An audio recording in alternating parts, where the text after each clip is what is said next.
This episode includes discussion of violence and sex trafficking.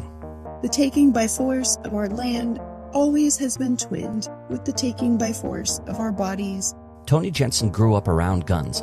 As a young girl, she learned to shoot birds in rural Iowa with her father. And as an adult, she's had guns waved in her face near Standing Rock, felt their silent threat on the concealed carry campus where she teaches. Toni is a Métis woman with mixed European and Indigenous ancestry. She's no stranger to the violence enacted on the bodies and lands of Indigenous people, especially women, and the ways that violence is hidden, ignored, and forgotten. Our interview was recorded on May 24th, 2022. When it ended, I turned my phone back on and was instantly met with breaking news out of Uvalde, Texas, where a young man murdered 19 children and 2 adults with a high-powered firearm. This episode of Fireside with Blair Hodges is dedicated to the memory of those destroyed by gun violence.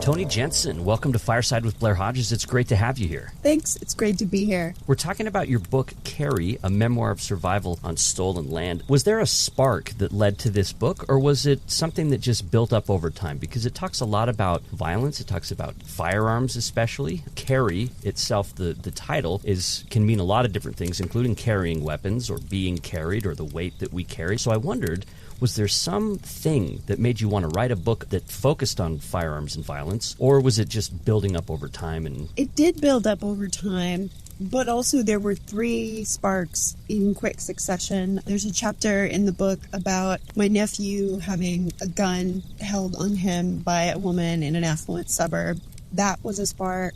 That happened the same summer as the shooting at Pulse nightclub in Orlando, and I used to teach in Orlando, and so those 2 things in close proximity, followed by my visit to Standing Rock, which comes up in chapter 1 of the book. Those 3 things happening within, a few months of each other really were the sparks for writing this book. In approaching this book, I might have expected it to be something about how firearms are just unequivocally bad, but you seem, I wouldn't say ambivalent, but there's not a sense here in which you would just make all firearms disappear, or maybe you would, I don't know, but this doesn't come across as a screed against gun ownership per se. It is not a screed against gun ownership. I grew up in gun culture. I grew up with guns in my house. I think there are lots of ways in which we're getting all of that wrong when we make it such a polarized issue.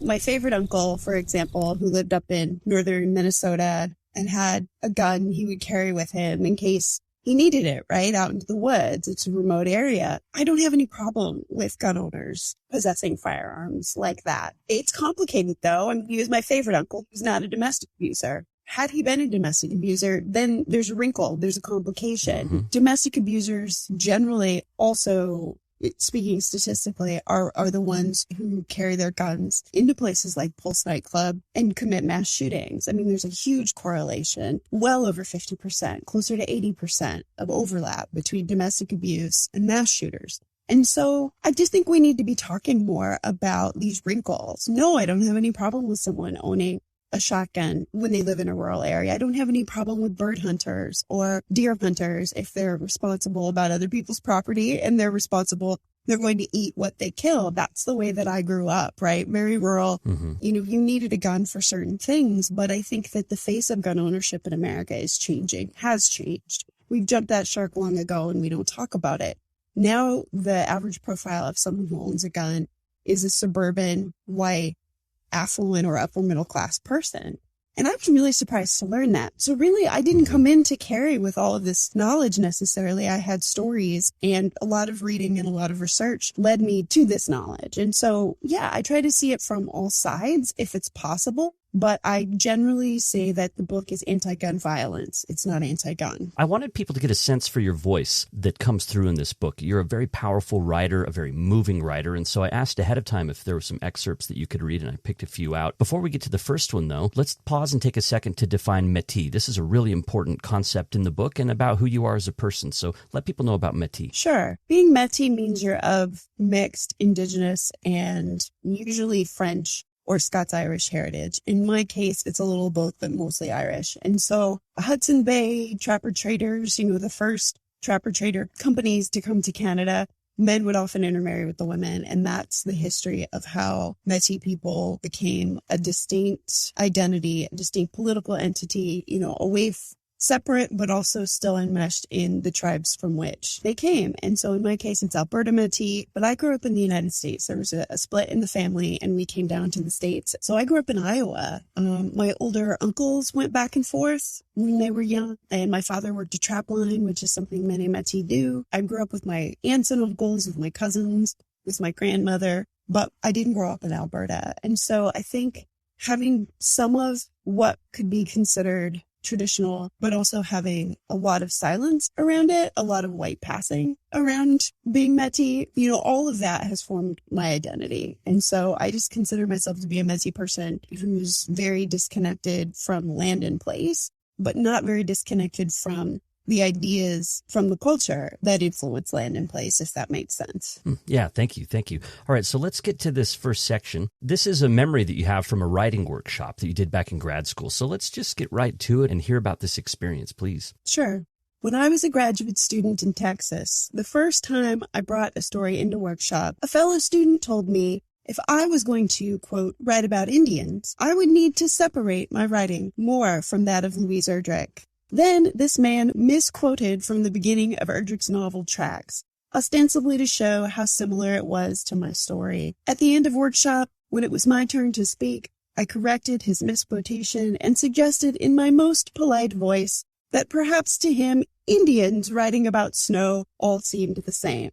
I assured him we were not. I assured him that we might both have written about snow, neither of us was, quote, writing about Indians. There were so many things that afternoon I did not say.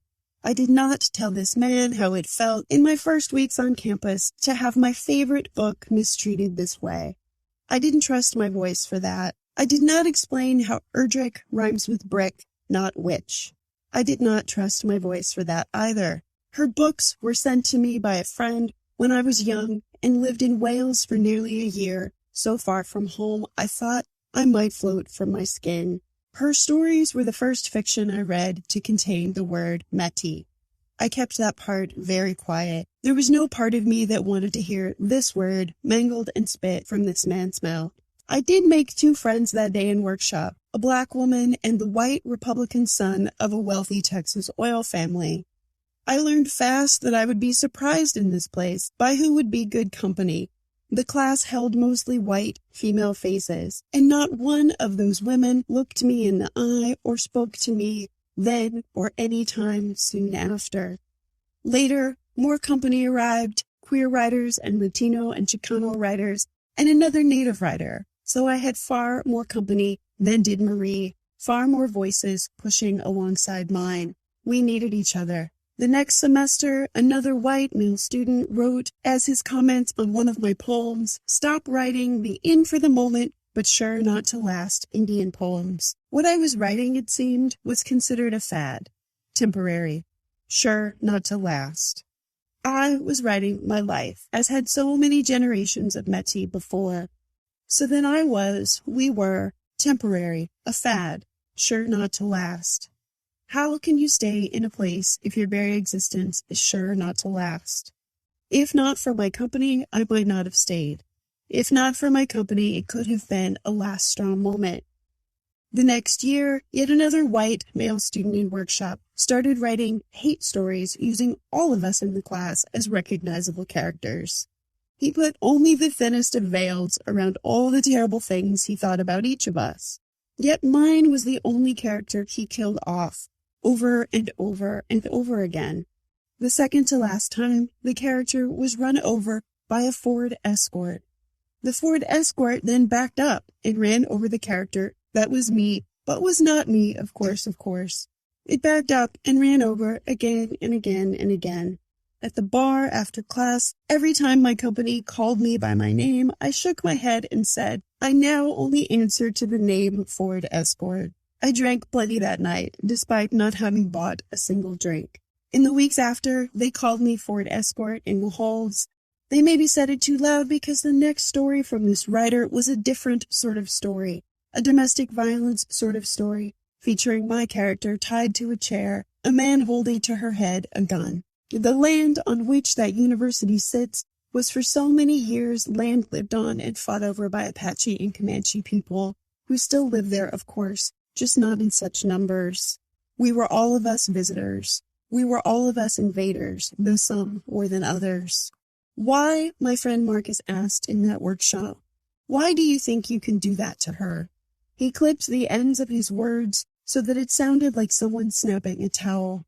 I admired how he could do this, make spoken language sound dangerous. I admired the level of control.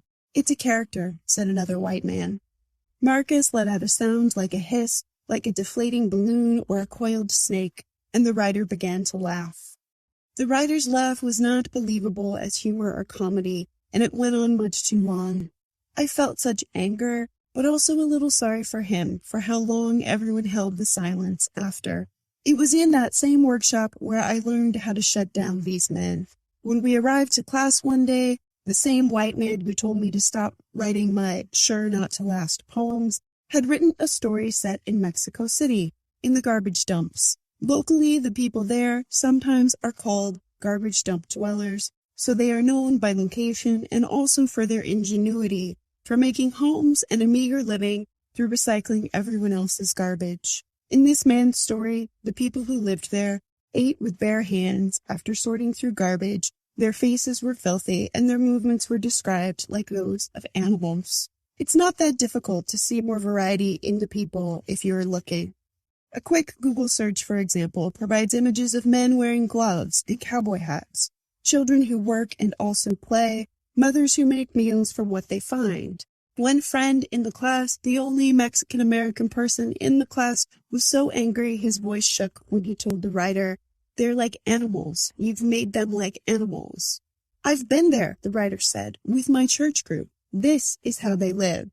His words were answered with a chorus of "they" and "who are you calling?" and each voice shouting over the next. There are so many ways this place, this South, was and is bad for me. But this day also, like you're supposed to in graduate school, I learned. What if the kid, I said. To be heard, I had to pause a moment to wave my arms around like I was, perhaps, trying to fly. What if the kid had a toy? Everyone looked at me like I was a crazy person. The thought was clear in their eyes, their expressions. Why was I talking about toys when clearly we had a racist among us? Or why was I talking about toys when we had an accusation of racism hanging above us, beneath us, in between us? But then everyone quieted. If the kid had a toy, I said, we'd see him playing with it. He's a person then, doing person things. A few people nodded, but most still looked doubtful. People throw out toys all the time, I said. It's plausible. What if the mother had a flower, I said. Just one flower, plastic or cloth or whatever, just one beautiful thing. My friend looked at me now like maybe I wasn't crazy. The writer still shook his head, but he had stopped talking. Stereotypes are bad because they're lazy writing, I said. I don't believe this story because I don't believe the characters. I don't believe the characters because there's no teddy bear, no flower, nothing beautiful. It's a little boring, I said, when everything's so ugly in a predictable way. The writer, of course, looked like he wanted his friend to resurrect the Ford Escort. But the writer also was not arguing. The professor agreed with me and we moved on to the next story. After, I was shaky, but also not sorry. I had gone into that class thinking I already was a teacher, but I left knowing I hadn't been one before. You cannot teach racists to be less racist by calling them what they are. They remain unbothered by insinuation or even direct accusation of racism, but they are not fine with being told their writing is bad. The commonality in workshop then sometimes is not common humanity, it's a desire to write better. In the South, I decided thereafter I would foreground every workshop I led with talk of how stereotypes are harmful, yes, and also how they're indicators of bad writing. I would shut down these men, and yes, sometimes also women, before they had a chance to begin, before they could begin to harm. That day is the how and why of earning Marie's trust. That day is the how and why I don't quit. My friend that semester in Texas, the lone Mexican-American student in the class, would not come back to workshop after. He finishes the class as an independent study with the professor. I imagine everyone in that class passed, as per Webster's definition number 4, to give approval or a passing grade to. My friend goes on to finish his degree, to publish another book, to teach writing at a university. He doesn't quit either, and I respect his choices. But that semester, I greatly missed his company as cost to his passing.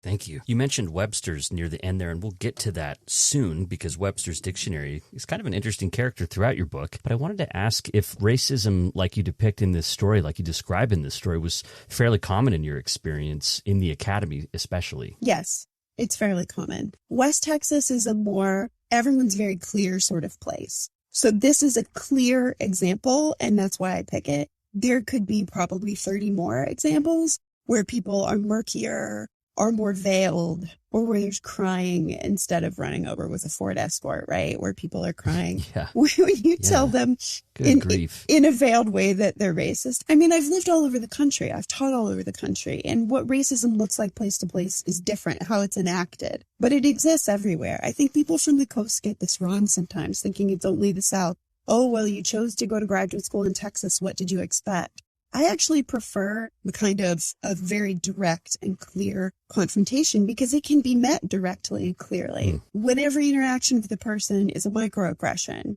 and you have a whole list of them, you can write them down, but it's still harder to deal with moment to moment in a way because it's nebulous. It's not as clear cut. It's the kind of thing that if, say, an administrator or a program head wanted to misunderstand, they absolutely could. And that's still the lived experience of queer folks, of Black folks, of Latino, Chicano, Asian American, and Native American people throughout the academy. And I wish it weren't so. But it is so.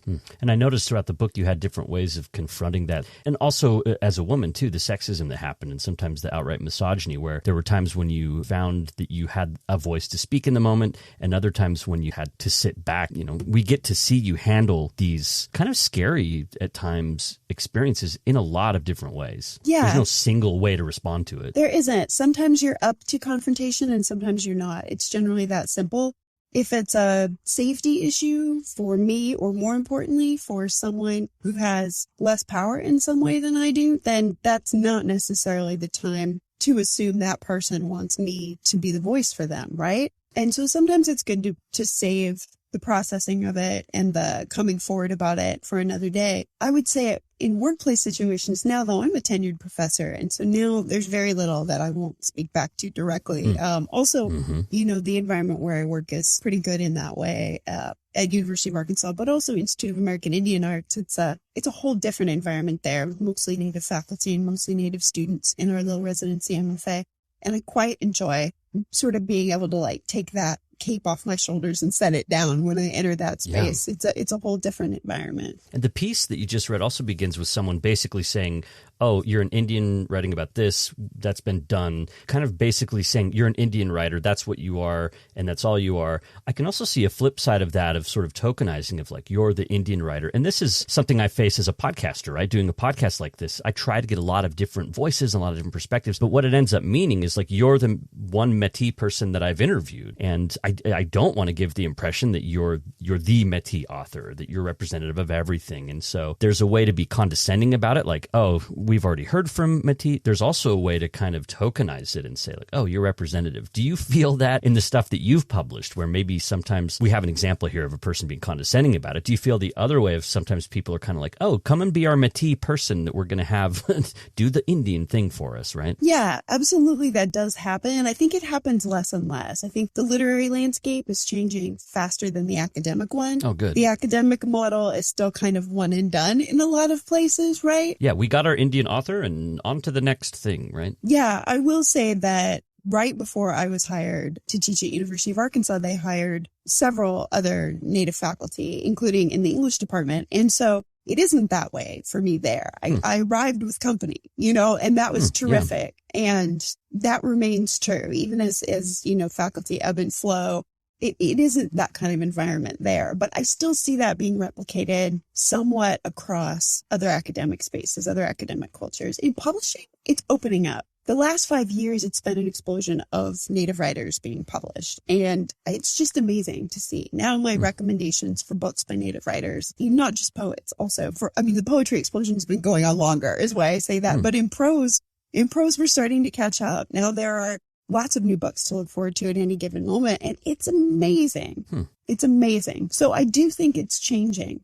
But if you look statistically, yeah, publishing is still dominated by, white men are still the top demographic, white women close to follow, and then everybody else. It's still just such a small percentage. Yeah. But it's still nice to see all the new voices being published. It's both. That's Toni Jensen. She teaches in the MFA program at the University of Arkansas and the Institute of American Indian Arts. And we're talking about the book Carrie, a memoir of survival on stolen land. So, Toni, early on in the book, you address the fact of being raised in a violent home. You say that your first memory of water, for example, is of your father trying to drown your mother. There are some very painful scenes in this book, and I wondered about what it's like for you to write such sensitive stories. I get asked this question, or a version of this question, quite a bit, and really, I've talked with so many people, so many students who are writing similar stories all over the country when I go and give workshops or in my teaching, since I've lived lots of places. So I felt like for me personally, there isn't as much risk. The risk then comes because I'm not just writing about myself, I'm writing about my family.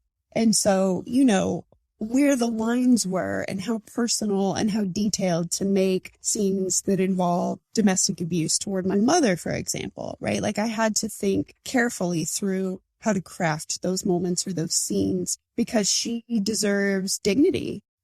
She certainly well earned it. I mean, we all deserve dignity, but, she and I are very close. And so those were the ones I really had to think carefully about when it was about family members. I'm okay with having that part of my life be an open book because I decided long ago that silence is not serving any of us, and women need to know, and men too. Men can also be the victims of domestic abuse, especially boys, right? And so everyone needs to know that this is just a topic we can have. I mean, for years, you weren't supposed to talk about politics, religion, race, those sorts of things at the dinner table. It wasn't considered polite conversation. Right. That's gone out the window in most American homes, I would venture to say. Not all, certainly, but a good many.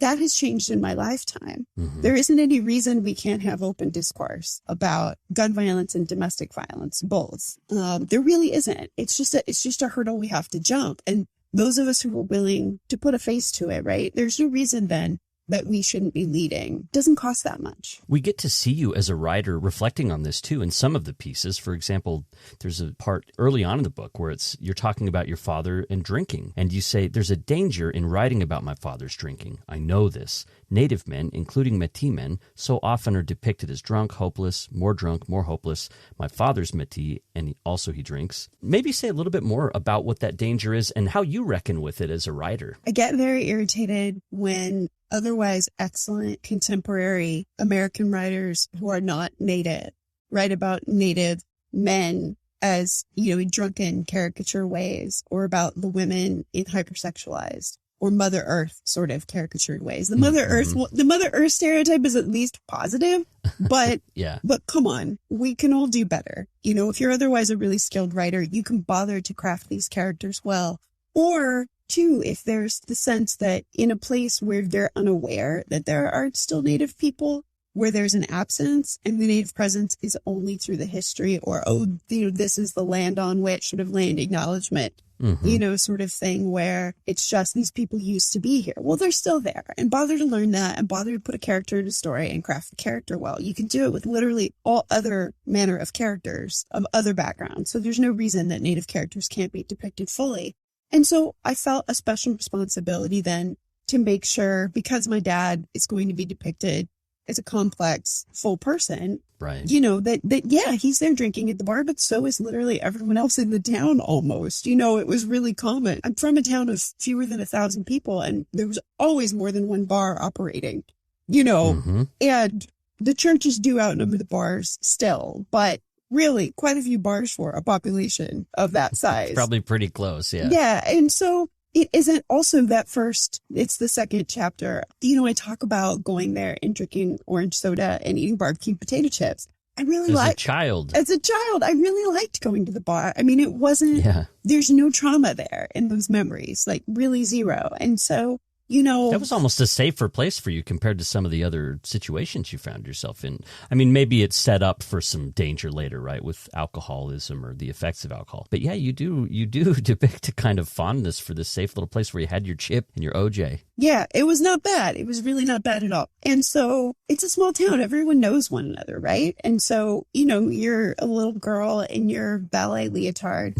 and your ballet shoes. If you forgot to change out of them, which I often did, you're not supposed to wear them on the street, but I would just walk across and I don't know. I mean, there's a fondness there. And so it comes through. It's really beautiful. Yeah, I think you need that for balance. Anytime you're going to write a story about a person doing terrible things, if you know the terrible things are coming, I feel the responsibility to craft them as a whole and complete person. And the same with the town. That town covers up a lot of things then and now, right? Stories that could be brought to the light, but it's mostly Scandinavian immigrants, right? Danish, Norwegian, and culturally, that's the way of the people, is not to discuss everything, right? And to be reticent and to be more withholding.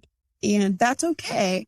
But also there's a cost to that. And so if I'm going to talk about the cost of those sort of cultural ways of not discussing so many things you could not talk about, then I have to show that there are also lovely things. There are also the people who will bring out the shovel and shovel your driveway. They're the people who will be nice to the little girl in the leotard at the bar with her dad, even though everyone kind of knows he drinks too much and is not always nice when he drinks too much, right? So if you want to render everything with complexity, you have to start somewhere. And it's good to start with yourself and be honest, and with your own family and to be honest. We see this throughout the book as well. There are times when it seems like there's more that you could say, or there's more to a story, but you kind of let it go in passing, or perhaps don't want to bring it up. And I just wondered how you negotiate that as a writer. Do you kind of just write and let whatever comes out on the page come out, and then maybe go back and, maybe I should take that out? Or like, how do you handle disclosure versus, being discreet versus being honest and authentic about it? Sometimes I have a good sense going into the writing of what I want to reveal and what I want to hold back. Other times I don't know for sure, and I write it all down. And then I sort that out in revision. And I never delete those sections. They go into what I call an extra file. And the extra files for Carrie are almost as big as the book. And so, there were a lot of incidents. Unfortunately, I've read books where the writer goes very hard toward the trauma and there isn't balance. There's not any description of birds or Webster's, or, no one ever goes to the bar and it's not terrible, right? And I did not want to write that book. And so I wrote those scenes down, or I wrote some of those moments down, but not everything goes in. I made a conscious decision early on to have balance in the book, to have humor, to have whimsy, to have also sociopolitical issues and structures, all of that be a part of it, because I'm not really interested in replicating trauma narratives without something else. And you mentioned Webster's. Let's talk about that for a second. Webster's dictionary is kind of a character in the book. It comes up quite a bit. And I laughed the first time you said Webster's defines, because that's kind of a cliche way to start a speech or something, right? But you use this as a way to explore language and thought. So talk about your attraction to Webster's. It seems like a really important book to you, frankly. I felt like I wanted to include etymology and definitions, and it's really interesting to me when words come into the lexicon and why they might have come in at a certain moment historically. So I got very interested in that and decided to include it both in a literal and sometimes in a whimsical way. I think there's a chapter early on, the Invented Histories of Domestic Birds essay, where some of the Webster's definitions are obviously made up. And so anyway, I do that once in a while, but mostly they're all very literal. And I just think that exploring our language around any given topic can add some insight into why we think the way that we do. Campus carry, for example, we all know what that means. Concealed carry, open carry. These are not terms that people in other countries are as intimately familiar with as we are in America. And so I find that fascinating. At what point does campus carry make it into the lexicon? At what point do we start to normalize that instead of being horrified by the idea that people can just carry weapons on a college campus? Sure, why not? With very little or no training in a good many cases. And so, what all of that means goes back to language. And so, sometimes it's whimsical. Sometimes it's purposeful, like with a term like campus carry. And I picked Webster's because the OED just frankly seems a little fancy for what I want to accomplish. Shortly after I started doing that, maybe 2 years after I started doing that, Webster's started becoming more political on Twitter. And I thought that their Twitter's funny. It's so funny and so political. And I think that's really amazing. But that was just happenstance. I sort of maybe knew that intuitively about Webster's versus, let's say, OED or, other choices. But it's very strange. Like the origin of Webster's is quite the opposite of that. When he started, it was kind of a colonization project, a way to create respectable, read in brackets the word white, society. And a dictionary was a tool to kind of enforce a dominant group and to get every white buddy on the same page. And now on Twitter, it's more subversive, and you're playing with it throughout your book. So it's a really interesting journey that Webster's has taken. Yeah, absolutely. I think it's really fun to take something. Also, studying birds or weaving birds throughout, that's typically the province of old white men too. And boy, have we seen that change in the last few years. And so I've literally never worked in any English department where there wasn't one older white man who wrote mostly about birds. And Right. And I love that they pay the attention and that they spend the time. This is not a critique of their doing that, but it is a critique of our structures where the rest of us then are left to do social justice work in our writing, right? Sure, and yeah. still, Instead of birds. instead of birds. And so there are a few writers, especially who are non-academic writers, who seem to, Jonathan Franzen, for example, in his bird study. Mm-hmm. And I just felt like he was sort of the tipping point for me. And I thought, well, I can do this too. The rest of us can decide willfully to have some joy and some beauty in our writing too, but also to do the other work that is necessary and that literally no one else is going to be doing. And so, so Webster's and the birds, that was all sort of part and parcel of the flipping of the order. Okay, a few of these chapters, Toni, also talk about some reporting that you've done and some activism that you've done around oil pipelines and fracking and the environment. So there's another excerpt we can dig into here from chapter 10. Let's hear this and talk about it a little bit. A shale play is a formation of fine-grained sedimentary rock that also contains a notable amount of natural gas. In oil and gas terms, the Niobrara shale play is most often called an emerging play, or an exciting new play, or a young play. It is an active play producing natural gas through hydraulic fracturing or fracking. Water and sand and chemicals, millions of gallons, are forced down into the shale, the rock, to break it apart, to release the gas, which is then taken. In October 1865, the Treaty of the Little Arkansas acknowledged the government's blame for the Sand Creek Massacre, but the treaty also took Cheyenne and Arapaho rights to land titles in the state of Colorado. The language matters, and the actions do not speak, they shout. What has happened since fracking began in June 1998 in the Barnett Shale of Texas, what is happening today across the country, is this continued shouting. The degradation and exploitation of Indigenous women and children continues through the force and power of history, through the force and power of this fracking industry. Indigenous women and children are sold for sex to fracking camp workers. They're exchanged, they're bartered, they're trafficked. They are supply meeting demand. They're made to be goods on the land their families once inhabited, their own lands. The taking by force of our land always has been twinned with the taking by force of our bodies, of our most vulnerable bodies, our women, our children. In the Bakken shale play in the Dakotas, there's been a 30% increase of sex trafficking cases filed in the last 3 years. In April 2015, a coalition of Indigenous women filed a formal request for the United Nations to intercede on behalf of Indigenous women who are being trafficked for sex near fracking sites across the Great Plains. The taking by force of our land always has been twinned with the taking by force of our bodies.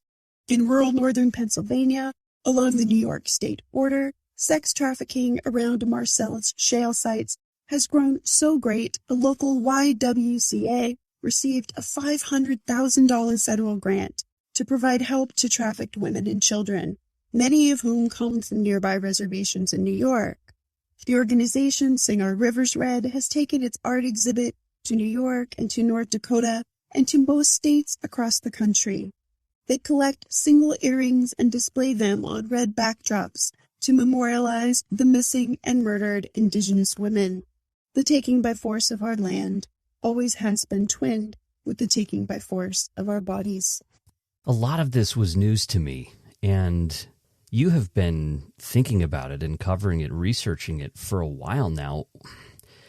How did you get interested in that work, and why do you think it isn't more widely known about? There's been some really good reportage on it. Amy Dalrymple, who used to write for the Fargo Forum and then who wrote for the Oil Patch News in North Dakota, she's, I would say, one of the best writers on the subject of fracking and Indigenous women. There's a book by Sierra Crane Murdoch, too. That's a really good book on the subject of people going missing around fracking sites in the Dakotas. But I've lived not in North Dakota, but in South Dakota. I've lived in West Texas, and I've lived in rural Pennsylvania when I taught at Penn State. Plus, I'm an Indigenous woman. And so for me, being on the ground in those places while things were happening made it such that there was no way to be looking the other way. When I taught at Penn State in the spring, I would usually teach on Monday, Wednesday, Friday, Native and sometimes Native/Chicana literature class. And so I would arrive in the building where people from oil and gas were there to recruit. It was a sciences building. And so people were there to recruit graduate students and undergrads, to go work in the oil and gas industry. Right. And so I would show up to teach a class where I would be discussing the same things that are in my book that were in other literature. And there would be the notes they would leave about their facts on fracking and the salaries they were going to offer, our young graduates. And the dissonance was so great for me, knowing the cost of it, but then also being in an environment where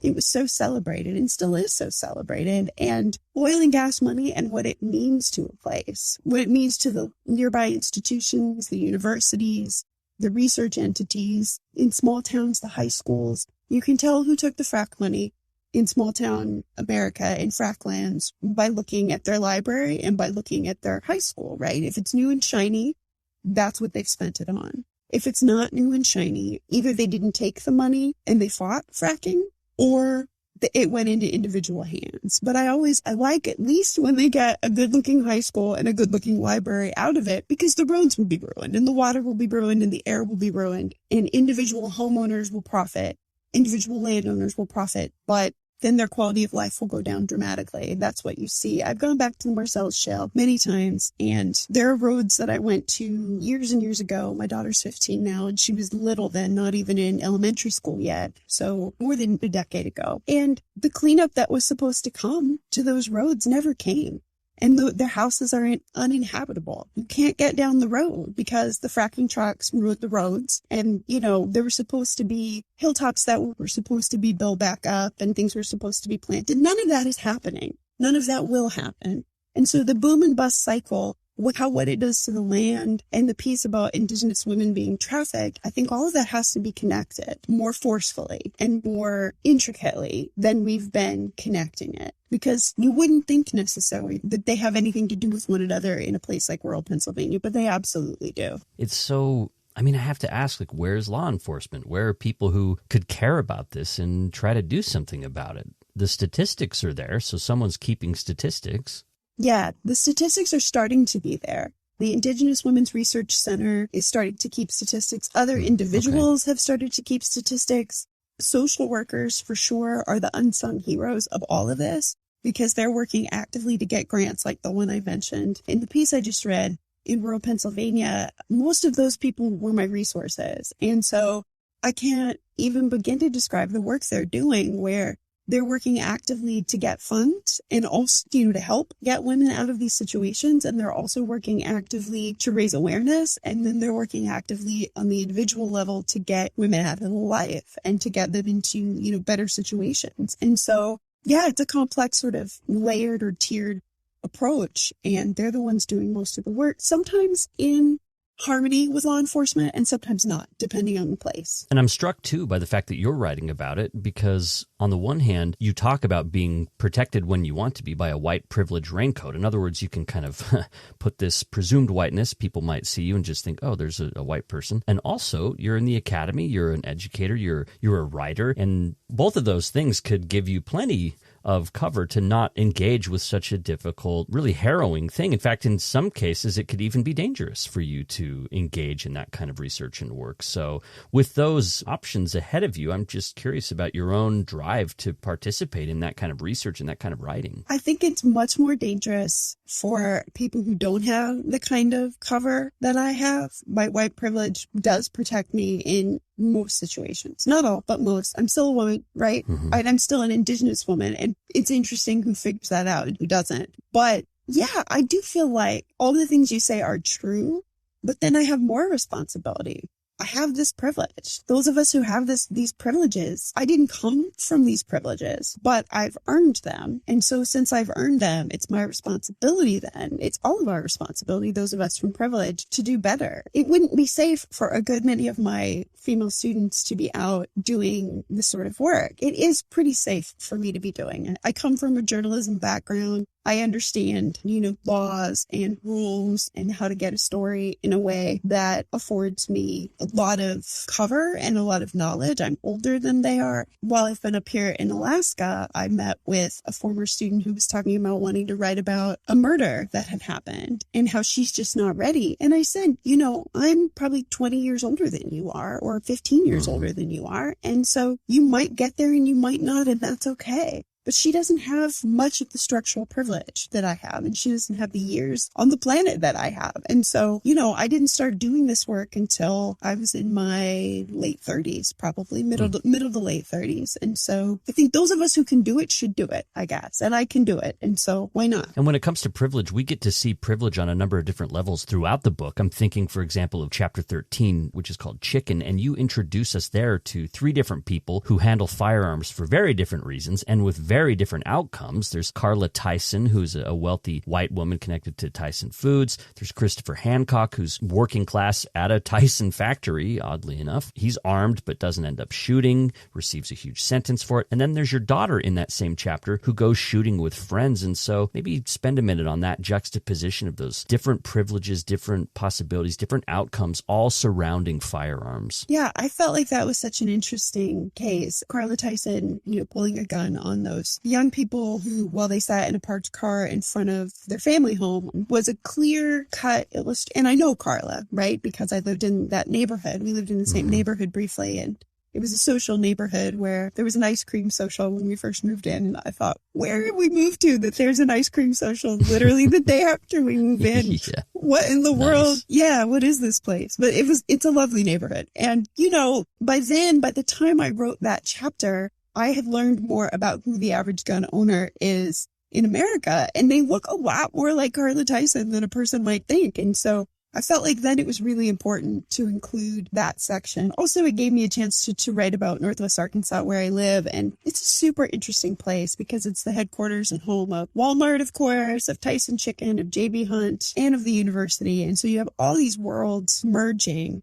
It's a big mountain biking community now. And back to the landers, people who, when land got to be too expensive in Vermont, people who would have moved to, the communes and the free land sort of movement there started coming to Northwest Arkansas. And most of my neighbors, when I first moved to where we live now in southern Fayetteville, were those people. And so all these people living together, it's bound to be interesting.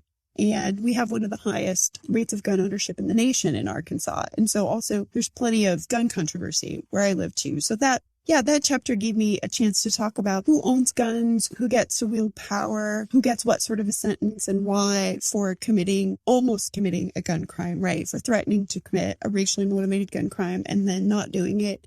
Whereas Carla actually pulled the gun out and held it, to the window of the car and received a lesser sentence. And I think both those people are white, but also the levels of socioeconomic privilege are very layered and interesting there. And what wealthy white people can get away with in America by way of gun ownership still remains quite disturbing and fascinating to me. And then how did you feel like with your daughter going shooting with friends? I mean, you've experienced throughout the book a lot of really scary situations with firearms on college campuses, people that you've lived lived next door to a woman who ended up murdering people. I mean, a lot of different things. And then your daughter's going shooting with friends. And, I grew up in a house without any firearms. My father was, I would say, he's pretty anti-firearm. He went hunting once with his father-in-law and got shot at by accident. And that was it for him. He he wanted nothing to do with it. Although I grew up here in Utah where there's a fairly robust gun culture, I didn't experience it. So when I think about my kid, like, I have to confess, I don't even like seeing my son pretend to have a gun, like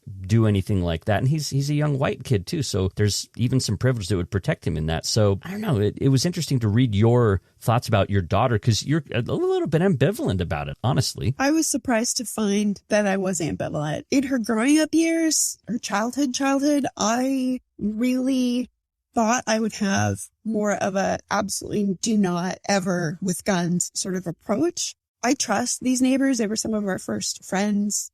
She's grown up with their son, and she also learned how to butcher a chicken, out at the family farm that same day. And I got a good report that she was good at both at shooting and at butchering. And they were shooting at cans, mostly. And so it seemed okay to me in the moment. It seemed like she wanted to get these skills that are very rural American skills, and I trusted them. I do remember being very nervous and texting her, you know where to stand, right? You never ever don't stand in front of your friend ever. Don't walk in the back, walk behind everyone else. Because also I did have a friend in high school whose father was shot and killed in a hunting accident. And it was, just an accident, but it can totally happen. And that was what I was nervous about. Not her becoming a gun zealot or anything like that, right? Or loving it too much. I will say she's gone to the shooting range with my father-in-law, so her stepfather's dad, who I also trust implicitly. And she's a good shot. And they have an old small shotgun, and she enjoys going and shooting at the range. And she's good at it. And she likes being good at it. So, yeah. And when I ask her if she'll ever own a gun, she's like, no. Why would I ever want to own a gun? But she enjoys learning the skill of shooting. And I find that to be interesting. And I feel like it's my job as a parent to explain risk and reward and to watch her grow up and to let her do things she's good at. Yeah. So you're right that it's totally complicated. Yes, and it is hard. Yeah. That's Toni Jensen. She teaches in the MFA program at the University of Arkansas and the Institute of American Indian Arts. We're talking about her book, Carrie, A Memoir of Survival on Stolen Land. Let's move to the last section that we plan to read here. This is about the Pulse Massacre in Orlando that you mentioned a little bit earlier. This is where someone went to a nightclub and wounded 53 people and killed 49 people. And so, I already gave a trigger warning at the beginning of this episode, but again, we're dealing with violence and things here, so people may want to skip this part if that's difficult for them, but please, let's hear this part about the Pulse Massacre, which wasn't too far away from your own experiences. When their list comes, none of my names are on it, and I'm sorry for those, including people I love, who've lost dear ones. I watch with the rest of America as family members and doctors rush in and out of hospitals, as family members exit, some of them collapsing in grief against the trunks of palm trees out front or onto the soft and waiting grass, that thick-stemmed Florida grass that is lush and prickly all at the same time. I come to realize one of the hospitals where the wounded are being treated, and yes, where the dead are being collected or counted, also houses a wing that used to include my doctor's office. I rarely like a doctor. Perhaps this feeling is a byproduct of our treat and street healthcare system in this, our America. Perhaps this feeling goes back further, to childhood. Doctors are people to whom you could tell some truths, but not others. Doctors, like policemen, could separate a family, could make an already bad situation worse. But I like very much my doctor at this clinic in Orlando. He's young, the second-generation son of Chinese immigrant parents, and his father is refusing to take his thyroid medication. I take the same medication, and he's asking me how I remember. I just get up every day and take it, I say. That's what I tell him, he says. He's too busy, he says to me, reports the doctor. He says he forgets. It's important, though, I say. I'll have him talk to you, he says. I'll put it on the schedule, and we both laugh. Pulse sits on the same block as this hospital, with its doctor's office wing, where they took some of those who were shot. It's a tall brick building, but is not modern. It's the 70s style you see in so much of Orlando. Outdated and square, not notable, but with palm warblers strutting under the 2 palm trees out front that flank the sidewalk like sentinels. My doctor has black hair that looks as if he's received a static shock. We talked several times about our fathers, and I imagine his has the same hair as his son. On the day he takes my medical history, he asks a question no other doctor has asked before. At what age had I grown to my full height? And I say 22. He pauses and says, do you mean 12? And I say, no, 22. I was just over 5 feet tall from 12 until 22. And then that year I grew almost 4 inches. Eating disorder, he says. No, I say. Sexual abuse, he says. No, I say. The other then, he says, in a clear but soft voice. Physical abuse. When I do not say no, when I look at the wall instead, he explains to me quietly and well that sometimes a body will shut down this way, and once it's out of the bad situation, the body will remember itself, will literally allow itself to resume growth, but only after it feels safe. At 22, I've been out of my parents' home for almost 4 years. It took my body 4 years to be sure it wouldn't have to go back. When I get the news about Orlando then, I'm thinking of my students, their beautiful bodies. I'm checking my phone, refreshing my newsfeed, crying as each one marks him or herself as safe. But I know, of course, they are not. Not really. They're alive, yes, we all are, and I'm grateful for this fact. I am. But their world is changed. They are not safe, not exactly. I think of my doctor, who is most likely there at the hospital with the victims' families, with the living. That past day when he records my history, I must have a look on my face, a trying not to cry look. On the way out, he stops me. Are you using your nose spray? He asks. What? I say. Your allergy spray, he says. Every day? Not every day, I say. Every day, he says, in a voice that is almost a shout. You breathe every goddamn day. Use your nose spray every day. He grins at me, that hair standing on end. Okay, I say, throwing my hands into the air. Fine. Okay, he says, throwing his hands into the air, mirroring my gesture. It was the perfect thing to do and to say, a regular and profane thing to get me to my car without falling apart, to get me all the way home. I want to think he was there that night and into the next day, holding space for the families of the grieving. I want him to have been there with those families in the building that houses the only written record of my family's imprint on my body, the only written record till now. Later, when he's home with his own family, I hope someone says just the right thing to him to make him wave his hands around in the air, to make him laugh cry instead of crying only. Thank you. Mm-hmm. Have you been in touch with him since, or was that it for you, this doctor? Yeah, that was it.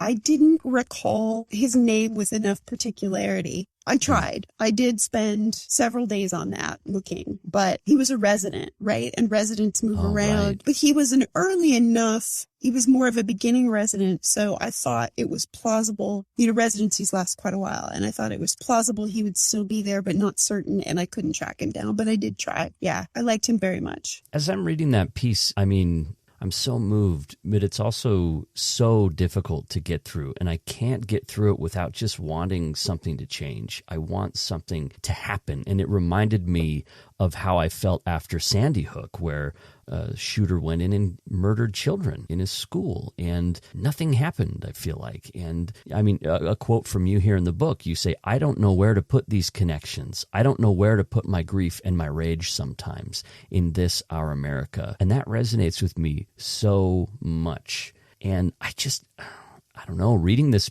still leaves me wondering, like, what am I supposed to do? What am I supposed to do with these feelings and these circumstances? And I think you probably feel the same way. I do feel the same way. It still induces in me such sadness and rage and interest also whenever we have a mass shooting. And in keeping it in proportion, mass shootings make the news. And mass shootings are more common depending on how you quantify them. Some, we don't have a metric to quantify what makes a mass shooting. Generally, it's 4 or more people being shot. But say if a family member shoots 4 family members, sometimes that'll be labeled domestic, not mass. And so it depends. It depends on how you're counting, but generally 4 or more victims. And so if you use that as criteria, there are quite a few. But if you think of them as more than that, statistically, it's really anomalous in the greater picture of gun violence. We have far more incidents of individual one-on-one gun violence, and we have far more suicides. And so those are the things we should be talking about even more than mass shootings. And there's a reason why, the mass shootings come up only when I'm directly related in a way to a place or to people. Virginia Tech, one of my friends was in lockdown during the shooting, right? That comes up. And then this one at Pulse nightclub, because Pulse was the nightclub my students went to after workshop to hang out. And there were a few students. Orlando's the kind of place where you get a lot of students from all over, but you get a lot of students from right there. And so many of my students still lived there when the shooting happened and could easily have been there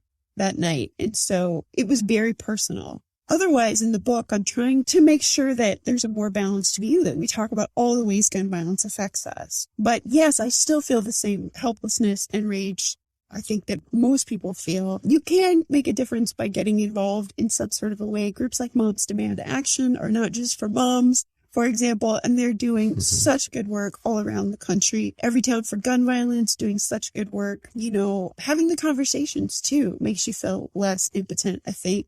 Starting the conversation, talking about it with breadth and clarity and becoming educated. Those are things even that can help. So all these things can help.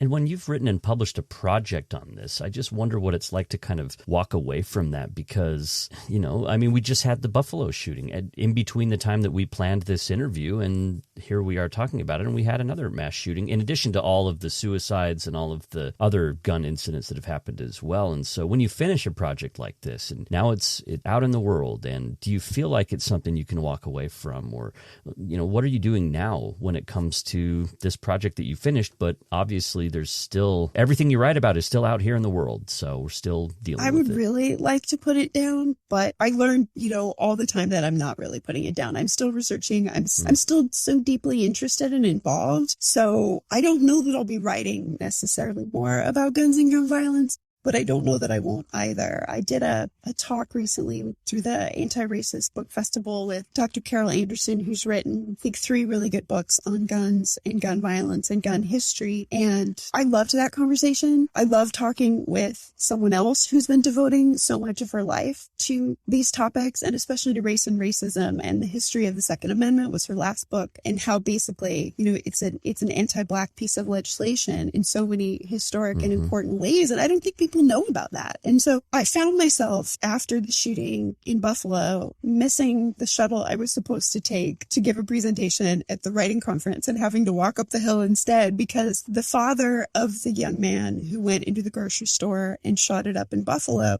had not taken down his social media pages, which is a thing that families always do straight away.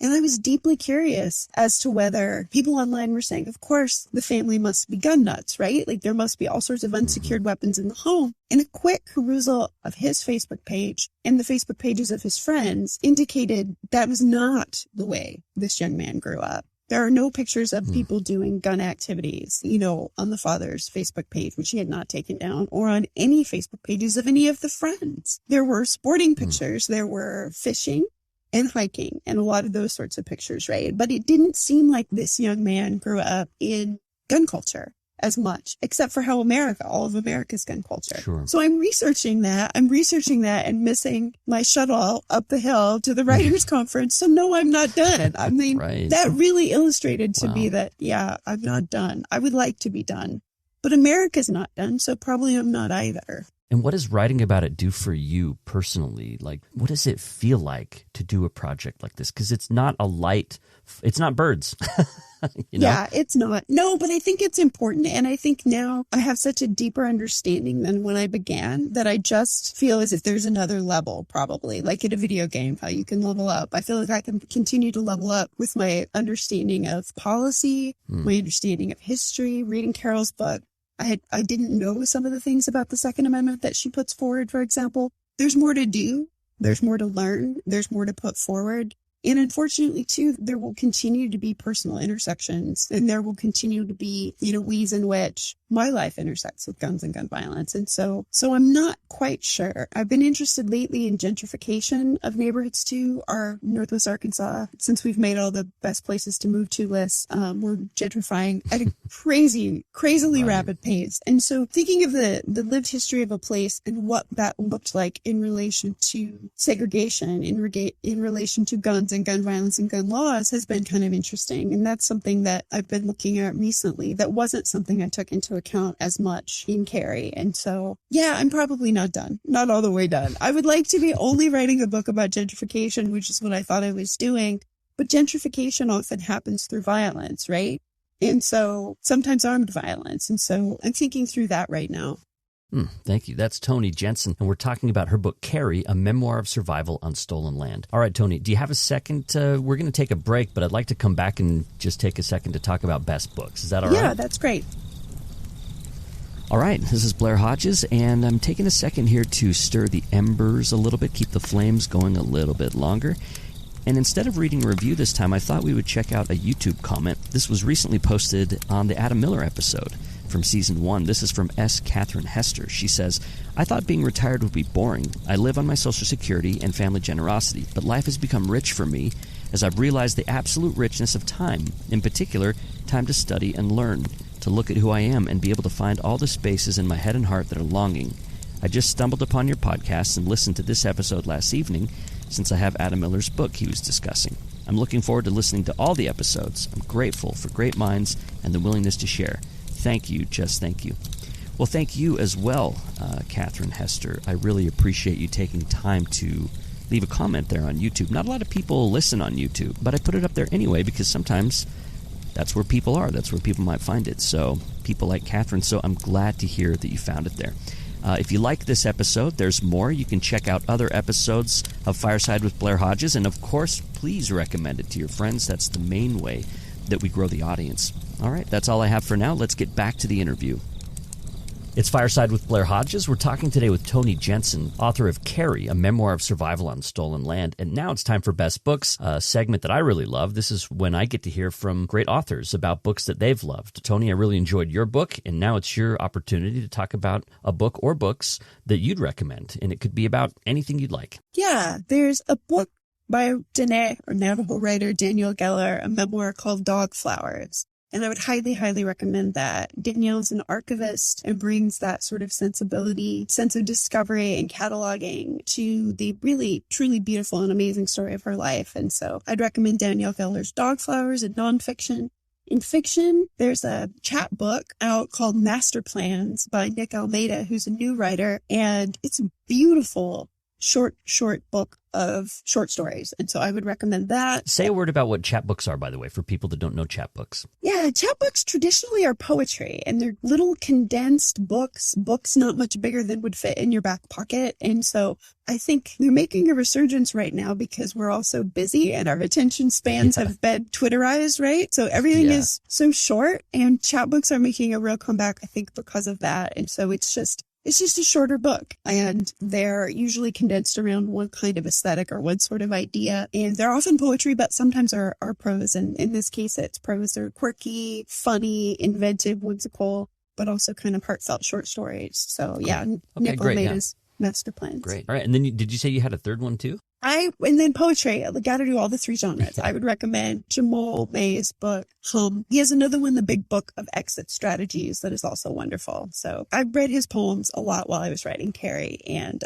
he remains one of my favorite living American poets. All right. So we got a memoir, a chapbook, and then poetry. Really quick, one quick memoir question. Yeah. Because you recommended a memoir. I wanted to ask this, but I kind of skipped over it. But I just wondered about memory and memoir for you, because you've written a memoir. And every time I read a memoir, I'm just sitting there thinking half the time, like, how did they ever remember all this stuff? Because it really takes a lot of effort for me to think about, like, there's this beautiful scene you describe as a little girl, and you're riding your little big wheel bike out in the road in front of your house, and your mom's kind of hassling you about it, but you feel safe. You do it all the time. She didn't know that. But anyway, you've got these vivid memories. You take me to these places, and I'm like, I wish I had a memory like that. And I guess sometimes I can work hard to dig something up and make it work, but how do you do it? Like, how does memoir work for you? When you're reading a memoir, are you like, how are these people remembering all this stuff? Well, I think for a lot of us, I remember what it felt like to ride that bike because it was so liberating. Even if I only was allowed at first to ride, right in front of the house, up and down the street, I remember that vividly. I couldn't tell you much about yesterday or the week before as vividly, Okay. but certain things in time are just really fixed for me. And I suspect it's that way for a good many people. These days, if I experience something, I write it down right away because the older I get, the less reliable I am if I don't write it down. But from early childhood up through probably my early 30s, I had a much better sense of recall about things. And so maybe that also somewhat in the later years from 18 on had to do with journalistic training too, where you're taught to catalog and remember, not just the what happened and the who was there and what was said, but also details that might make it come to life. I learned that in high school, maybe even in junior high. And so I think learning that early was super helpful. Cool. I love memoir, but then I also have this thing in the back of my head whenever I read one, like, how could they remember? So anyway, that's just kind of my own little pet topic. But thanks so much, Toni. This was great. I highly recommend your book, Carrie, A Memoir of Survival on Stolen Land. And I really appreciate you joining us. And you mentioned you're there in Alaska. Remind me what you traveled there for again? I was there for the Kachemak Bay Writers Conference in Homer, Alaska, which is a really wonderful conference. And next year, they're going to have Robin Wall Kimmerer, the writer of Braiding Sweetgrass, Indigenous writer, as their keynote. So, it was very cool. It was a wonderful experience. Yeah, Homer is really beautiful. I recommend it. Well, great. Well, Toni, again, thanks for being here. This has been a really, really rich conversation. Thank you for inviting me. I enjoyed it. Fireside with Blair Hodges is sponsored by the Howard W. Hunter Foundation, supporters of the Mormon Studies program at Claremont Graduate University in California. It's also supported by the Dialogue Foundation, a proud part of the Dialogue Podcast Network. All right, another episode's in the books. The fire has dimmed, but the discussion continues. Join me on Twitter and Instagram. I'm at PodFireside, and I'm on Facebook as well. You can leave a comment at firesidepod.org. You can also email me questions, comments, or suggestions directly. The address is blair@firesidepod.org. And please don't forget to rate and review the show in Apple Podcasts if you haven't already. Fireside is recorded, produced, and edited by me, Blair Hodges, in Salt Lake City. Special thanks to my production assistants, Kate Davis and Camille Messick. And also thanks to Christy Franson, Matthew Bowman, and Kristen Ulrich Hodges. The opening theme song is called Great Light by Deep Sea Diver. You can check out that excellent band at thisisdeepseadiver.com. Fireside with Blair Hodges is the place to fan the flames of your curiosity about life, faith, culture, and more. See you next time.